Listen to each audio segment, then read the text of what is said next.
नमस्कार विद्यार्थी मित्रांनो, पाठीमागच्या लेक्चरला आपण प्रकरण 3 मधील जो तिसरा सिंह घटक आहे त्यामध्ये आपण भारतातील वाहतूक व्यवसाय हा भाग पाहत होतो आणि त्यामध्ये आपण रस्ते वाहतूक आणि रेल्वे वाहतूक हे वाहतुकीचे दोन प्रकार आपण पाहिलेले होते।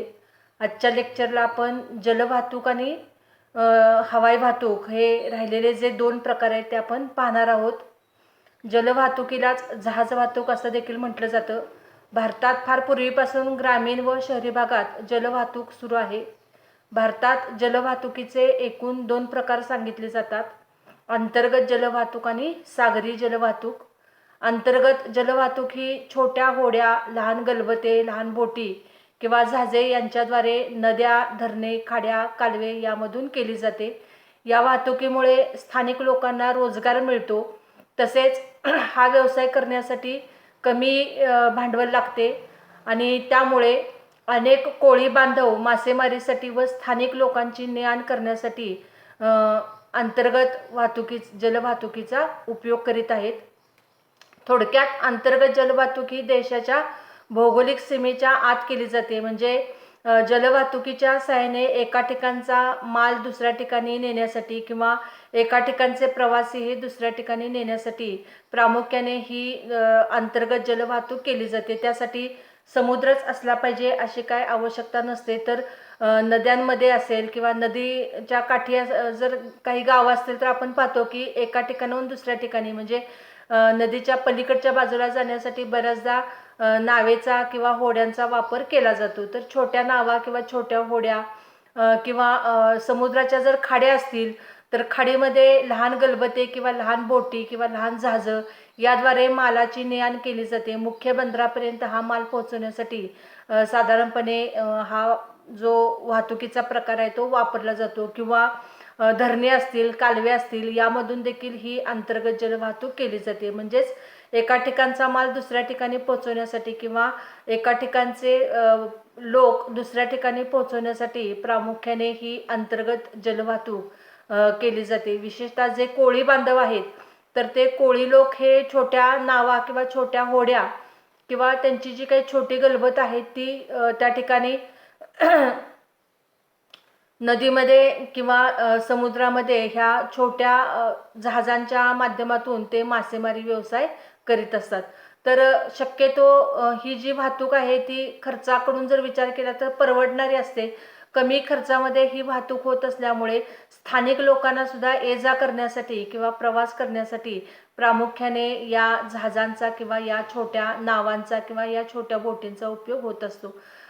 विशेषतः पर्यटन स्थळाच्या ठिकाणी सुद्धा काही वेळा आपल्याला बोटिंगचा वगैरे प्रकार असलेला पाहायला मिळतो। म्हणजे महाबळेश्वर मध्ये सुद्धा अशा छोट्या बोटी ह्या मनोरंजनासाठी वापरल्या जातात। म्हणजेच त्या ठिकाणी बोटीच्या माध्यमातून जे सरोवर आहे त्याचा फेरफटका मारून आणला जातो। म्हणजे त्या ठिकाणी असणारे जे स्थानिक लोक आहेत त्या लोकांना या माध्यमातून रोजगार मिळत असतो किंवा हे उत्पन्नाचं साधन त्यांना मिळत असतं।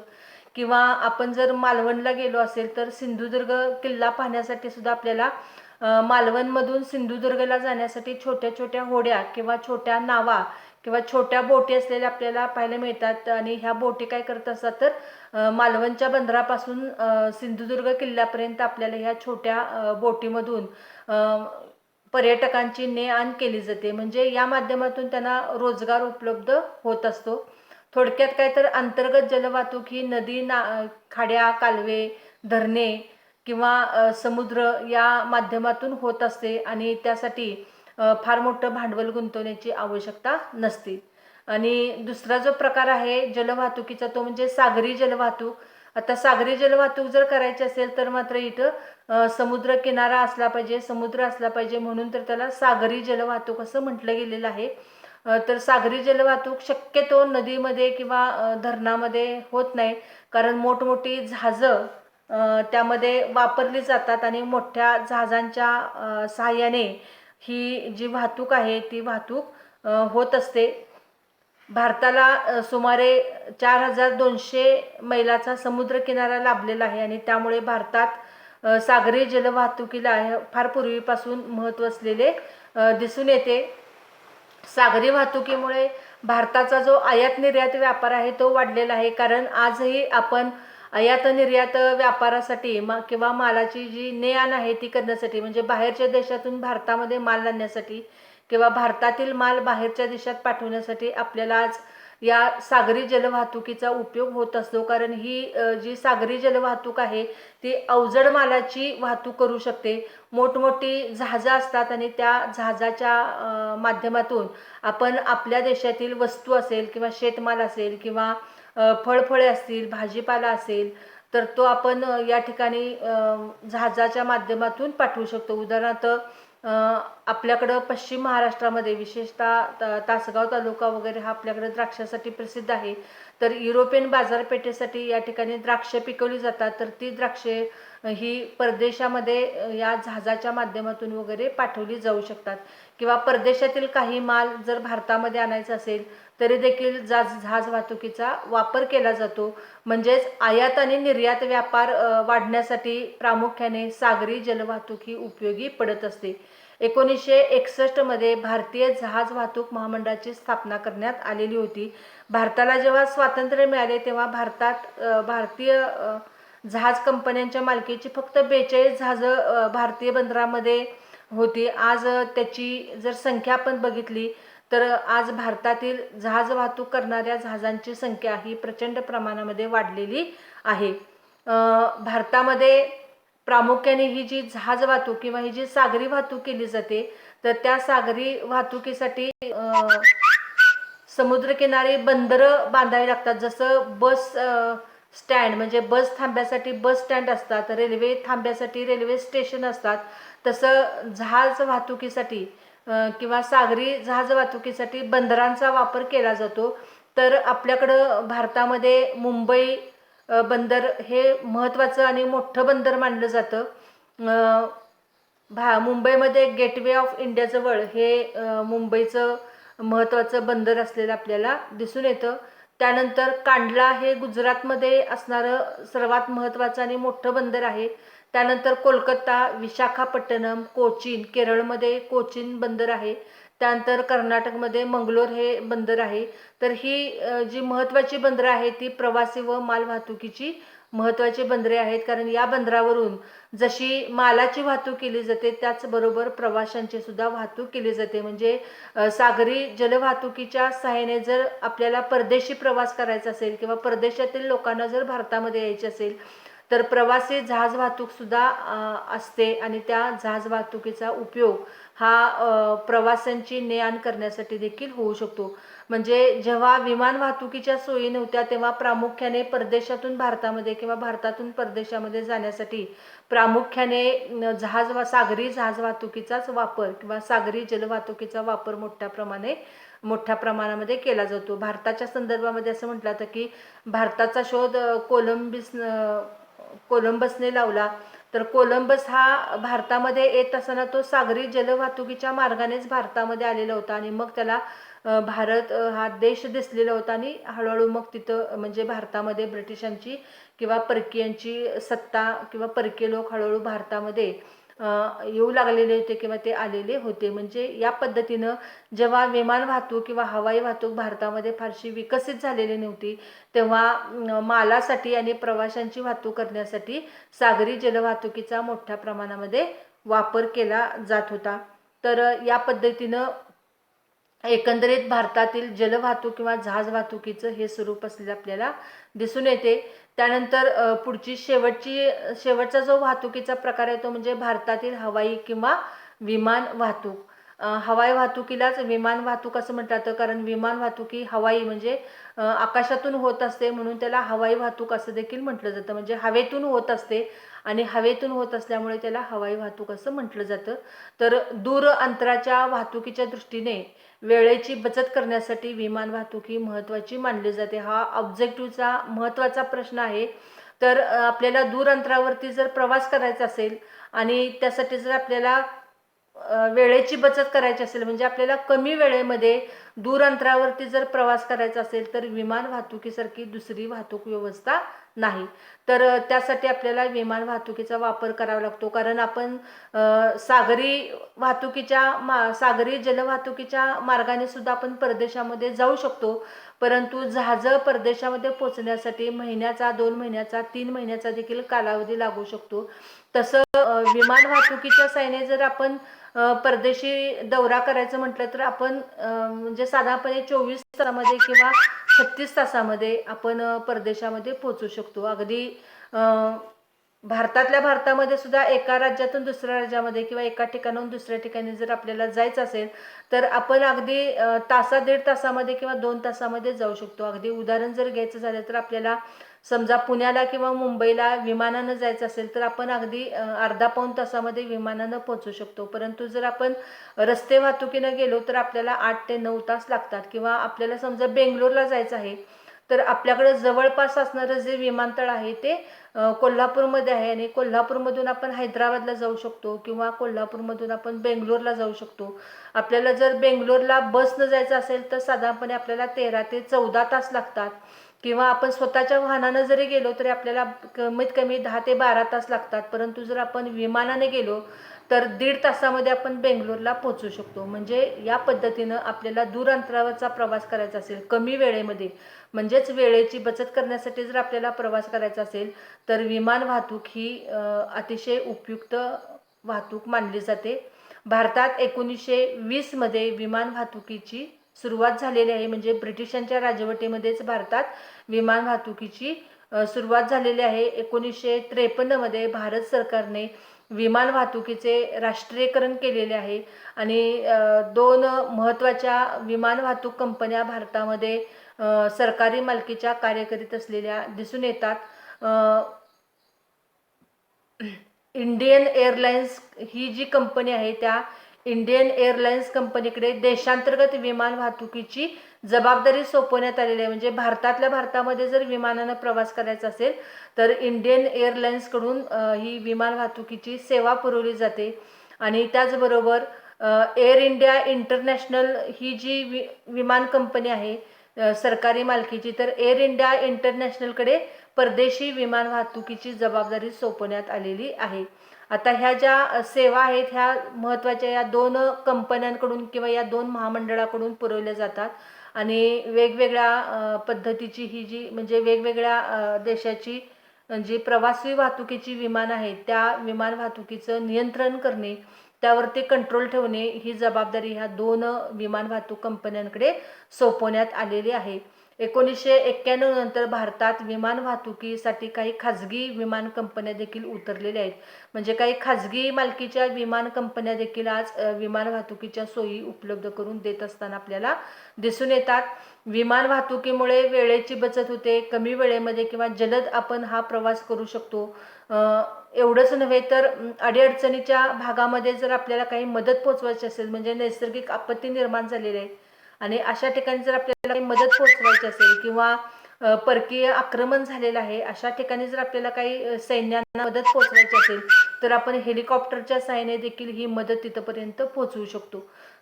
तर या पद्धतीनं अति महत्त्वाच्या ज्या वस्तू आहेत किंवा भाजीपाला आहे, त्यानंतर नाशवंत असणारा माल आहे, फुले फळे भाजीपाला वजनाने हलकी परंतु नाशवंत जो माल आहे तो सुद्धा आपल्याला जसं विमानं प्रवासी वाहतूक करणारे विमान असतात त्याच पद्धतीनं माल वाहतूक करणारे सुद्धा विमानं असतात.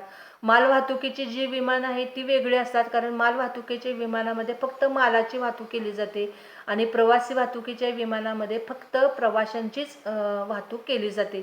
तर ही जी माल वाहतुकीची विमानं आहेत त्या माल वाहतुकीच्या विमानामुळे नाशवंत माल जो आहे तो परकीय बाजारपेठेमध्ये आपल्याला जलद गतीने किंवा म्हणजे चटकन पोहोचवता येऊ शकतो. एवढंच नव्हे तर काही महत्त्वाची औषधं असतील तर ती महत्त्वाची औषधं जर भारतामध्ये उपलब्ध नसतील आणि जर आपल्याला परदेशातून आयात करायची असेल, उदाहरणार्थ मेंदूवरची औषधं आहेत, काही महत्त्वाची इंजेक्शन आहेत किंवा हार्टवरची काही महत्त्वाची औषधं आहेत आणि ते आपल्याला तात्काळ लागणार असतील तर आपण परदेशातून विमानाच्या सहाय्याने ही औषधं आपण आपल्या देशामध्ये आणू शकतो. म्हणजे अशा अनेक दृष्टिकोनातून विमान वाहतूक ही महत्त्वाची असलेली आपल्याला दिसून येते. त्यानंतर भारतातील वाहतूक व्यवसायाचे महत्त्व. एक म्हणजे उद्योगधंद्यांचा विकास घडवून येण्यासाठी भारतातील वाहतूक व्यवसाय हा उपयोगी पडतो.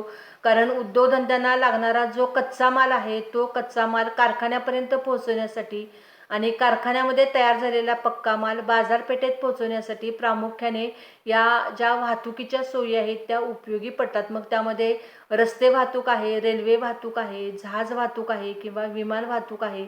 तर त्या मार्गाने किंवा त्या माध्यमातून आपल्याला ही जी वेगवेगळ्या प्रकारची वाहतूक व्यवस्था आहे, विशेषतः जी रस्ते वाहतूक व्यवस्था आहे ती वाहतूक व्यवस्था कच्च्या मालात कारखान्यापर्यंत पोहोचवण्यासाठी आणि कारखान्यामध्ये तयार झालेला पक्का माल हा बाजारपेठेपर्यंत पोहोचवण्यासाठी आपल्याला या रस्ते वाहतुकीचा फार मोठ्या प्रमाणामध्ये उपयोग होत असलेला दिसून येतो. विशेषतः टेम्पो असेल, ट्रक असेल, तर त्या म्हणजे जो अवजड माल वाहून न्यायचा आहे त्यासाठी ट्रकचा वापर केला जातो किंवा टेम्पोचा वापर केला जातो. त्यानंतर कोळसा, दगडी कोळसा, खनिज तेल, पेट्रोल, डिझेल याची वाहतूक करायची असेल तर त्यासाठी आपल्याला रेल्वे वाहतुकीचा वापर होत असतो.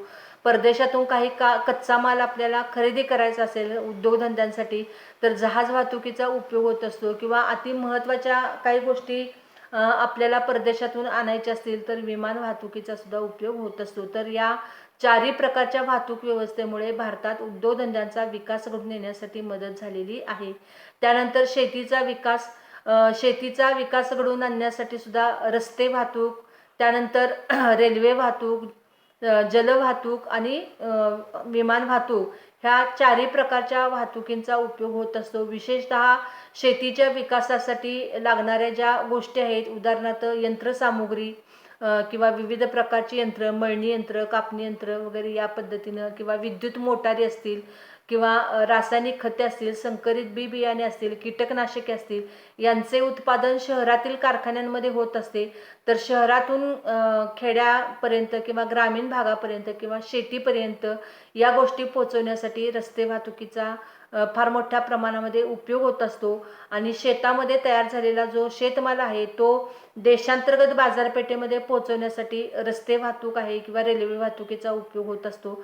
तसेच शेतीमध्ये पिकवला जाणारा नाशवंत शेतमाल परकीय बाजारपेठेत नेण्यासाठी आपल्याला साधारणपणे वाहतूक व्यवस्थेचा म्हणजे विमान वाहतुकीचा उपयोग होत असतो किंवा शेतीमध्ये पिकणारा शेतमाल म्हणजेच तांदूळ असेल किंवा मसाल्याचे पदार्थ असतील किंवा त्याचबरोबर औषधी वनस्पती असतील किंवा चहा असेल, रबर असेल, ताग असेल, तर ह्या किंवा काजू किंवा ही वेगवेगळ्या प्रकारची जी फळं आहेत त्याची किंवा हापूस आंबा आहे तर त्याची परदेशी बाजारपेठेत निर्यात करण्यासाठी किंवा द्राक्ष असतील, संत्री असतील, डाळिंब असतील त्याची परकीय बाजारपेठेत निर्यात करण्यासाठी सुद्धा जहाज वाहतुकीचा उपयोग मोठ्या प्रमाणामध्ये होत असतो. म्हणून शेतीचा विकास घडून येण्यासाठी देखील वाहतूक व्यवस्था उपयुक्त ठरते. त्यानंतर व्यापाराच्या दृष्टिकोनातून महत्त्व, देशांतर्गत व्यापार म्हणजे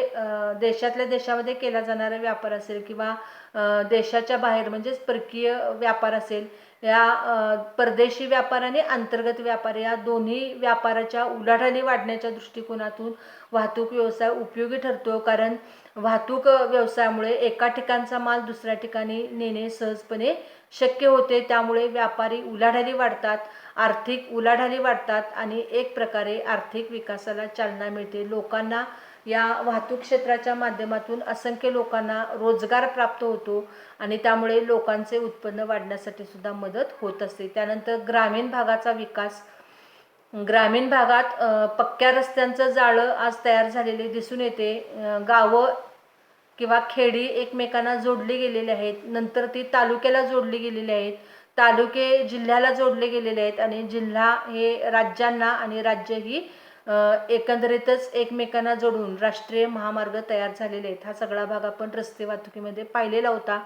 तर रस्ते वाहतुकीमुळे आज परिस्थिती अशी निर्माण झालेली आहे की रस्ते वाहतुकीमुळे ग्रामीण भागाचा कायापालट होण्यासाठी मदत झालेली आहे. आणि आपण पाठीमागे चर्चा केल्याप्रमाणे ज्या वस्तू पूर्वी फक्त शहरामध्येच मिळत होत्या त्या वस्तू आज खेड्यापाड्यामध्ये मिळत असलेल्या आपल्याला दिसून येतात. म्हणजे ग्रामीण भागामध्ये सुद्धा आज असंख्य प्रकारच्या वस्तू आपल्याला बाजारपेठेमध्ये पाहायला मिळतात. हे कशामुळे शक्य झालेलं आहे तर वाहतुकीच्या सोयीमुळे हे सगळं शक्य झालेलं आहे. त्यामुळे ग्रामीण भागाचा चेहरामोहरा बदलण्यासाठी वाहतूक व्यवसाय हा उपयुक्त ठरतो. त्यानंतर कोकण भागाचा विकास. कोकण भाग हा एकेकाळी मागासलेला भाग होता आणि कोकण भागामध्ये वाहतुकीच्या सोयी निर्माण करण्यामध्ये असंख्य अडचणी निर्माण व्हायच्या. कारण डोंगर दऱ्यांमुळे रस्ते तयार करणं बऱ्याच वेळेला अडचणीचं ठरायचं आणि त्यामुळे जो दुर्गम डोंगराळ प्रदेश आहे तिथंपर्यंत पोहोचू शकत नव्हतो आपण. परंतु आज रस्ते वाहतूक असेल किंवा रेल्वे वाहतूक असेल त्यामुळे कोकण भागाचा विकास होण्यासाठी मदत झालेली आहे. कोकणामध्ये जी वेगवेगळी उत्पादनं घेतली जातात, उदाहरणार्थ मासेमारी आहे, त्याचबरोबर वेगवेगळ्या प्रकारची फळं आहेत, भात आहे. तर कोकणामध्ये पिकणारा जो माल आहे, शेतमाल आहे, तो परदेशी बाजारपेठेमध्ये किंवा देशाच्या इतर भागांपर्यंत पोहोचवण्यासाठी रस्ते वाहतूक आहे, रेल्वे वाहतूक आहे, त्याचा खूपच उपयोग झालेला आपल्याला दिसून येतो. कोकणामध्ये पिकणारे जे तांदूळ आहेत, विशेषतः जो बासमती तांदूळ आहे तो तांदूळ आणि मसाल्याचे पदार्थ किंवा चहा हा जागतिक बाजारपेठेमध्ये त्याला एक वेगळा नावलौकिक प्राप्त झालेला आहे. चहा उत्पादनामध्ये किंवा मसाल्याचे पदार्थ असतील त्यामध्ये भारताची एक प्रकारे मक्तेदारी निर्माण झालेली आहे.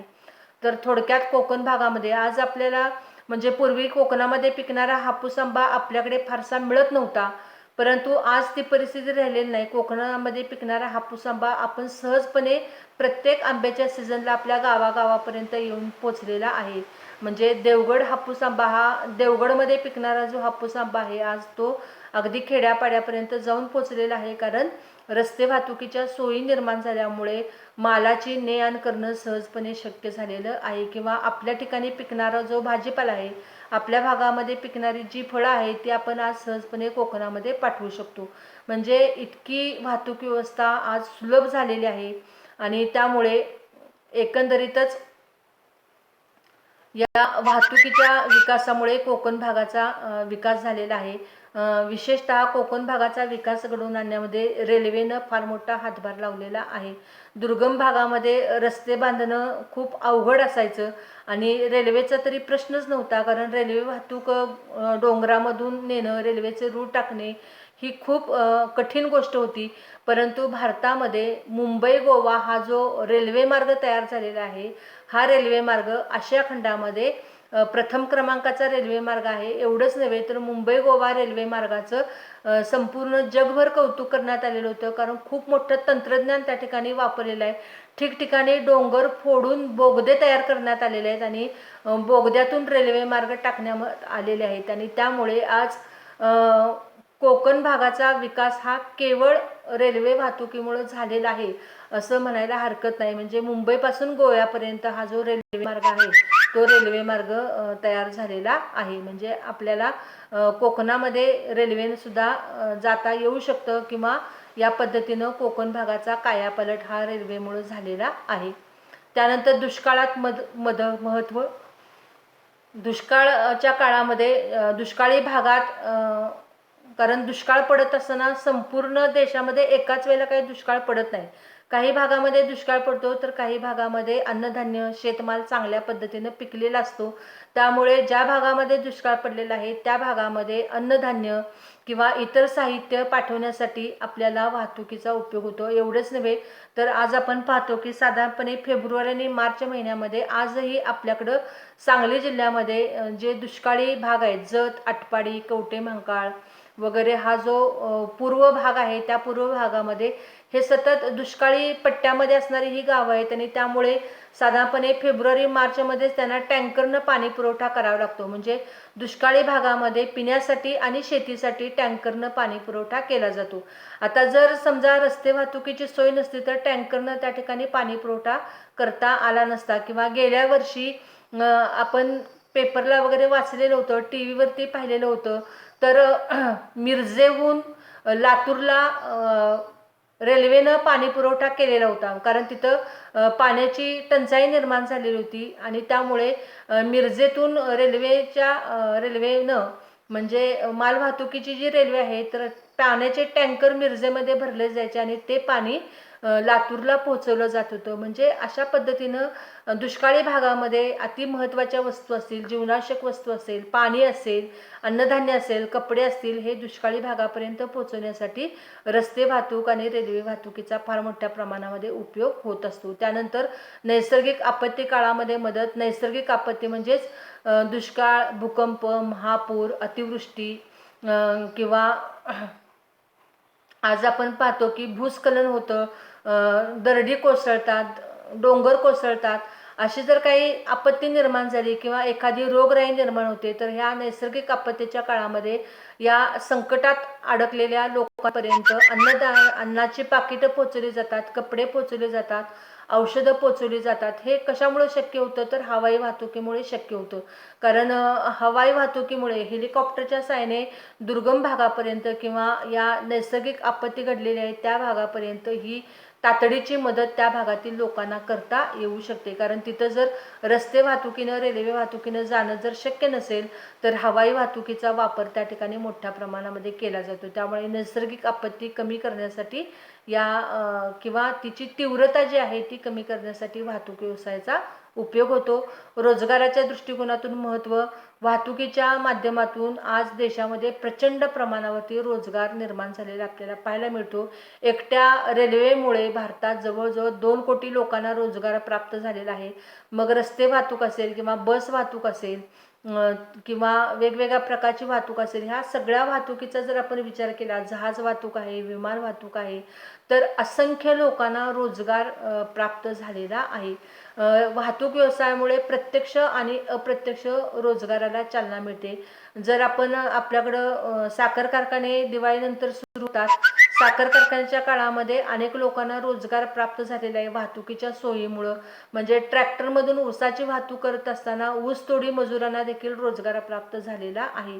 तो कशामुळे झालेला आहे तर ऊसाच्या गाड्या भरून देण्यासाठी या ऊसतोडी कामगारांना किंवा हे ऊस तोडणारे जे मजूर आहेत त्यांना आपल्या भागामध्ये ते लोक येत असतात आणि मग बैलगाडीची वाहतूक असेल, ट्रॅक्टरची वाहतूक असेल किंवा ट्रकची वाहतूक असेल, या माध्यमातून अनेक लोकांना रोजगार प्राप्त होतो. म्हणून रोजगाराच्या दृष्टिकोनातून चारही प्रकारच्या वाहतूक व्यवस्था महत्त्वाच्या असलेल्या दिसून येतात. त्यानंतर देशाच्या संरक्षणाच्या दृष्टीने महत्त्व. परकीय शत्रूपासून देशाचं संरक्षण करण्यासाठी सतत देश जागरूक असतो. 24 तास देशाच्या सीमेवरती पहारा ठेवला जातो आणि त्या ठिकाणी मिलिटरी म्हणजेच सैन्य दल असेल, वायुदल असेल, नौदल असेल, अशा तिन्ही प्रकारचं सैन्य सातत्याने कार्य करीत असलेले आपल्याला पाहायला मिळते. तर युद्ध साहित्याची ने-आण करण्यासाठी प्रामुख्याने आपल्याला रस्ते वाहतुकीचा आणि रेल्वे वाहतुकीचा उपयोग होत असतो. त्यानंतर आरमार जे आहे, आपल्या समुद्रामध्ये जे आरमार उभारलेलं आहे तिथंपर्यंत युद्ध साहित्य पोहोचवण्यासाठी, काही जीवनावश्यक वस्तू तिथल्या सैन्यांना पोहोचवण्यासाठी सागरी जलवाहतुकीचा उपयोग होत असतो. किंवा युद्ध सुरू झाल्यानंतर लढाऊ विमानंसुद्धा शस्त्रास्त्रांचा मारा करण्यासाठी वापरले जातात. तर त्यावेळेला आपल्याला हवाई वाहतुकीचा किंवा विमान वाहतुकीचा उपयोग होत असतो. भारताकडे अशी लढाऊ विमानं असलेली दिसून येतात. म्हणजे देशाच्या संरक्षणाच्या दृष्टिकोनातून चारही प्रकारच्या वाहतूक व्यवस्थेचा उपयोग होत असतो. सैन्यांना रसद पुरवण्यासाठी किंवा सैन्यांना अन्नधान्य पुरवण्यासाठी, त्यांना जीवनावश्यक वस्तू पुरवण्यासाठी या सर्व वाहतूक साधनांचा उपयोग होत असतो. आणि शेवटचा फायदा म्हणजे आर्थिक, सामाजिक व राजकीय दृष्टिकोनातून देखील वाहतूक व्यवसायाला महत्त्व आहे. वाहतूक व्यवसायामुळे देशात आर्थिक विकासाला चालना मिळते, लोकांचे आर्थिक उत्पन्न वाढते, सामाजिक फायदा होतो. कारण समाज किंवा समाजातील लोक वाहतूक व्यवसायाच्या किंवा वाहतुकीच्या सोयीमुळे एकत्र आलेले आहेत किंवा जवळ आलेले आहेत. राजकीय दृष्टिकोनातून सुद्धा या व्यवसायाचं महत्त्व असलेलं दिसून येतं. थोडक्यात या वाहतूक व्यवसायामुळे देशातील लोक, विविध राज्यातील लोक, त्याचबरोबर विविध देशातील लोक हे एकत्र आलेले आहेत. आणि त्या पद्धतीनं जर विचार केला तर हवाई वाहतुकीमुळे तरी हे खूप शक्य झालेलं आहे. आज आपण असं म्हटलं जातं की आपल्या भारताच्या भौगोलिक सीमेजवळ असणारे जे देश आहेत, उदाहरणार्थ पाकिस्तान असेल, अफगाणिस्तान असेल, नेपाळ असेल, श्रीलंका असेल, ही जी जवळपास असणारी जे देश आहेत किंवा जी राष्ट्र आहेत, त्या संदर्भामध्ये जर बोलायचं झालं तर आपण सकाळी भारतामध्ये असेल तर म्हणजे सकाळचं जेवण भारतामध्ये घेतलं तर संध्याकाळचं जेवण आपण परदेशामध्ये घ्यायला जाऊ शकतो, अशी परिस्थिती निर्माण झालेली आहे. म्हणजे जग जवळ आलेलं आहे किंवा एकत्र आलेलं आहे आणि हा सगळा वाहतूक व्यवस्थेचा परिणाम असलेला आपल्याला दिसून येतो. तर अशा पद्धतीने आपला जो हा वाहतूक व्यवस्थेचा भाग होता तर तो आपला या ठिकाणी संपलेला आहे. म्हणजे आपला हा पॉईंट संपलेला आहे आणि आपला फक्त आता एक शेवटचा पॉईंट राहिलेला आहे, पर्यटन व्यवसाय, आणि तो आपण घेणार आहोत. 9 तारखेपासून तुमच्या परीक्षा सुरू होत आहेत, त्यामुळे 7 तारखेपर्यंत आपण हा सगळा भाग संपवणार आहे. ऑब्जेक्टिव्ह तुम्हाला दिलेले आहेत, प्रत्येकाने ते लिहून घ्यायचे आहेत आणि अशा पद्धतीनं आपला सिलेबस फक्त एकच आपला पॉईंट राहिलेला आहे, तो आपला पुढच्या लेक्चरला आपण तो संपवतोय. आज आपण या ठिकाणी थांबणार आहोत. धन्यवाद.